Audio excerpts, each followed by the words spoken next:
تدور أحداث مسلسل الدم المشروق حول قصة ثلاث أخوات، اثنان من نفس الأب والثالثة من أب مختلف، يجتمعن بعد وفاة والدتهن لإدارة مشروعها التجاري في مواجهة تحديات عديدة، أبرزها المنافسة القوية التي تهدد استمراره.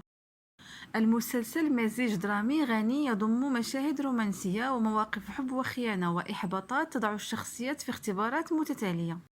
يشارك فيه ألمع نجوم الشاشة المغربية، من بينهم دنيا بوطازوت وعبد الله ديدان ومريم الزعيمي وساندية تاج الدين وأيوب أبو النصر وأيوب كريطة ومحمد الخياري وسعد موفق وآخرين، ويتولى إخراجه أيوب الهنود.